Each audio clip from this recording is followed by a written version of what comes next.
آئیے سامعین سنتے ہیں پروگرام نفسیات کیا ہے۔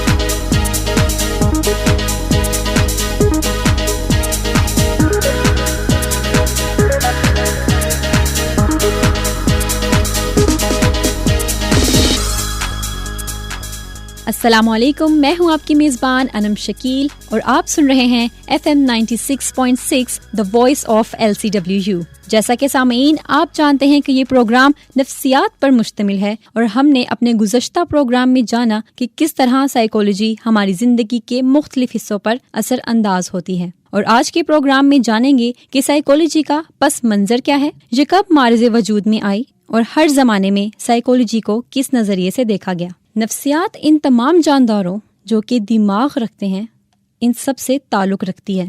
نفسیات میں موجود تمام حقائق ہماری روزمرہ زندگی سے تعلق رکھتے ہیں۔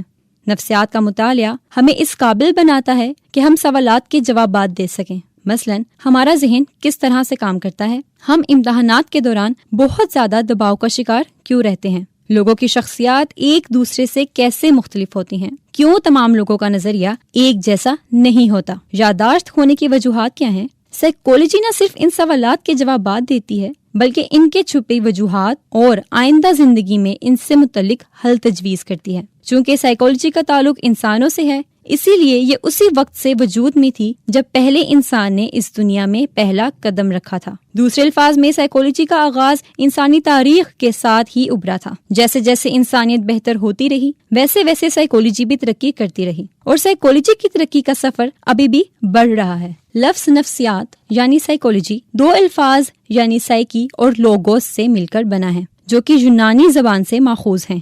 سائیکی کا مطلب ذہن، ذات اور روح ہے، جبکہ لوگوس کا مطلب علم یعنی نالج۔ لہٰذا ان دونوں الفاظ کو ملا کر سائیکولوجی کا لفظ وجود میں آیا، جس کا مطلب ذہن، ذات اور روح کا علم ہے۔ اسی لیے سائیکولوجی کی بہت سی تعریفیں سامنے آتی رہیں۔ ایک وقت تھا جب نفسیات کو روح سے منسلک کر دیا گیا، لیکن اس کے بعد ایک وقت آیا جب نفسیات کا تعلق ذہن سے منسلک کر دیا گیا، لیکن اس کے بعد نفسیات کو شعور کے ساتھ جوڑ دیا گیا، لیکن اس کے بعد نفسیات کو رویوں اور کردار سے منسلک کیا گیا۔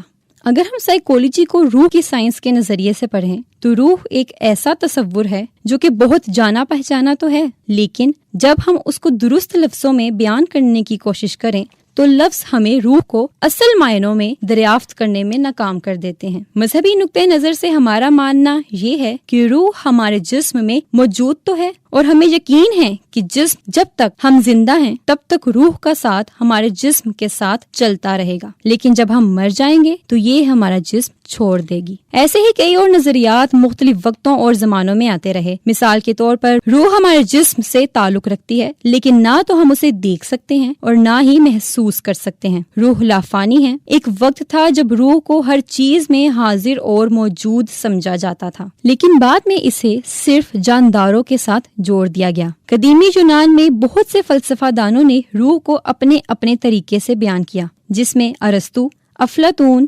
سقراط اور فیثاغورس شامل تھے۔ فیثاغورس کا ماننا تھا کہ روح ہمارے جسم میں قید ہے، جو کہ مرنے کے بعد اپنی قید سے رہا ہوتی ہے، اور رہا ہونے کے بعد وہ اس وقت تک آزادانہ حالت میں گھومتی ہے جب تک وہ دوبارہ اس دنیا میں مختلف شکل میں واپس نہیں آ جاتی۔ اس کے بعد اگر بات کی جائے سقراط کی تو یہ وہ پہلا انسان تھا جس نے روح کے لیے سائیکی کے لفظ کا استعمال کیا۔ اس نے روح کو جسم پر ترجیح دی۔ افلاطون کے نظریے سے دیکھا جائے تو اس کا ماننا تھا کہ روح اور جسم دو مختلف نظام ہیں۔ روح اور جسم اس وقت تک کام کرتے رہتے ہیں جب تک ایک شخص اپنی آخری سانس نہ لے لے۔ اس کا ماننا تھا کہ روح ایک سائے کی مانند ہے جو کہ محسوس تو کی جا سکتی ہے مگر اس کی حقیقت نہیں جانی جا سکتی۔ ارسطو ایک عظیم فلسفہ دان تھے۔ ان کا ماننا تھا کہ روح جانداروں میں بنیادی حصے کی اہمیت رکھتی ہے۔ انہوں نے سائیکولوجی پر ایک کتاب بھی لکھی جو کہ سائیکولوجی پر لکھی جانے والی پہلی کتاب تھی، جس کا نام دی اینیما تھا۔ یورپ اور یونان کے فلاسفرز کے علاوہ بہت سے مسلمان سکولرز اور علماء نے بھی روح کے تصور پر اسلامی تعلیمات کی روشنی میں بحث کی، جن میں ابن اسحاق الکندی، فارابی، ابن مسکاوے اور بو علی سینا شامل ہیں۔ ان تمام مسلم سکولرز نے روح کے لافانی ہونے پر رضامندی ظاہر کی۔ چونکہ سائنس مشاہدات اور تجربات کا دوسرا نام ہے، لہٰذا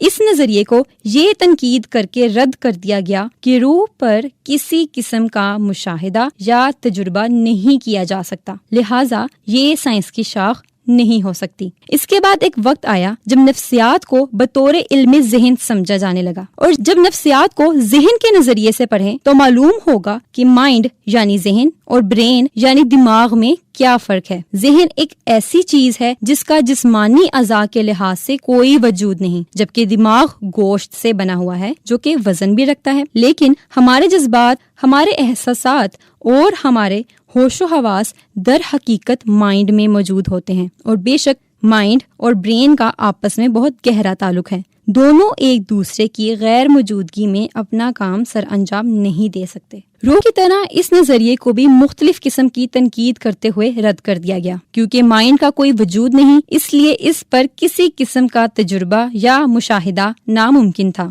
وقت کے ساتھ سائیکولوجی کے بارے میں اور بھی بہت سے نظریے سامنے آئے۔ ایک وقت تھا جب سائیکولوجی کو نفسیات بطور علم شعور کا نام دیا جانے لگا۔ لفظ شعور کا مطلب خود آگاہی، ہوش و حواس، باخبر یا واقف ہونا ہے، یعنی وہ حالات و واقعات جن سے ہم فوری طور پر اسی لمحے آگاہ ہوں۔ ہماری موجودہ زندگی میں مثلاً ہماری سوچ و خیالات، عمل، تجربات اور مشاہدات جن سے ہم فوری طور پر آگاہ ہوتے ہیں، یہ سب ہمارے شعور کا حصہ ہوتے ہیں۔ سائیکولوجسٹ کا ماننا ہے کہ شعور ہمارے مائنڈ کا ہی حصہ ہے، لیکن یہاں بھی وہی تنقید سامنے آئی کہ ایک شخص کی آگاہی یا شعور صرف اسی شخص تک محدود ہے، اس پر کسی قسم کا تجربہ کرنا ناممکن ہے۔ جو وقت گزرتا گیا ویسے ویسے نفسیات سے جڑے نظریوں اور ان نظریوں پر کی گئی تنقید کی وجہ سے مزید نئے نظریے سامنے آتے گئے۔ پھر ایک وقت آیا جب نفسیات پر ایک جدید ترین نظریہ سامنے آیا جو آج تک مانا جاتا ہے، اور وہ ہے نفسیات بطور علم رویہ۔ تمام جانداروں کے ظاہری عمل و حرکات رویہ کہلاتے ہیں۔ دوسرے الفاظ میں وہ عمل جن کا مشاہدہ کیا جا سکے رویہ کہلاتے ہیں۔ اس عمل میں تھورن ڈائک اور جے بی واٹسن نے کافی خدمات سر انجام دی۔ تھورن ڈائک نے جانوروں پر بہت سے تجربات کیے اور ان کے رویوں کا مطالعہ کیا، جس کی بدولت بہت سی نئی معلومات حاصل ہوئیں۔ اور جب بات کی جائے واٹسن کی، تو واٹسن نے نہ صرف سائیکولوجی کو سائنس آف بیہیویئر کا نام دیا، بلکہ اس نے اس عمل کی وجہ سے بہت شہرت بھی حاصل کی۔ اس نے بچوں اور جانوروں پر کامیاب تجربے کیے اور سٹیمولائی رسپانس فارمولا پیش کیا اور کہا کہ یہ فارمولا انسانی رویے کو واضح کرنے میں مدد کرے گا۔ لہٰذا اس سے ثابت ہوا کہ تمام نظریات میں صرف یہی نظریہ اس قابل تھا کہ جس پر کوئی تجربہ یا مشاہدہ کیا جا سکے، اسی لیے نفسیات کو سائنس کی شاخ تصور کیا جانے لگا۔ سامعین، یہ تھا ہمارا آج کا پروگرام، اور اس پروگرام کے حوالے سے آپ اپنی رائے کا اظہار ہمارے ای میل ایڈریس fm96.6 lcwu@gmail.com پر کر سکتے ہیں۔ ہمارے اگلے پروگرام میں ہم جانیں گے کہ کس طرح سے اپنے اور دوسروں کے رویے کو بہتر طریقے سے سمجھ کر اس میں مثبت تبدیلیاں لائی جا سکیں۔ اس کے ساتھ ہی اپنی میزبان انم شکیل کو دیجیے اجازت۔ سنتے رہیے FM 96.6 The Voice of LCWU۔ اللہ حافظ۔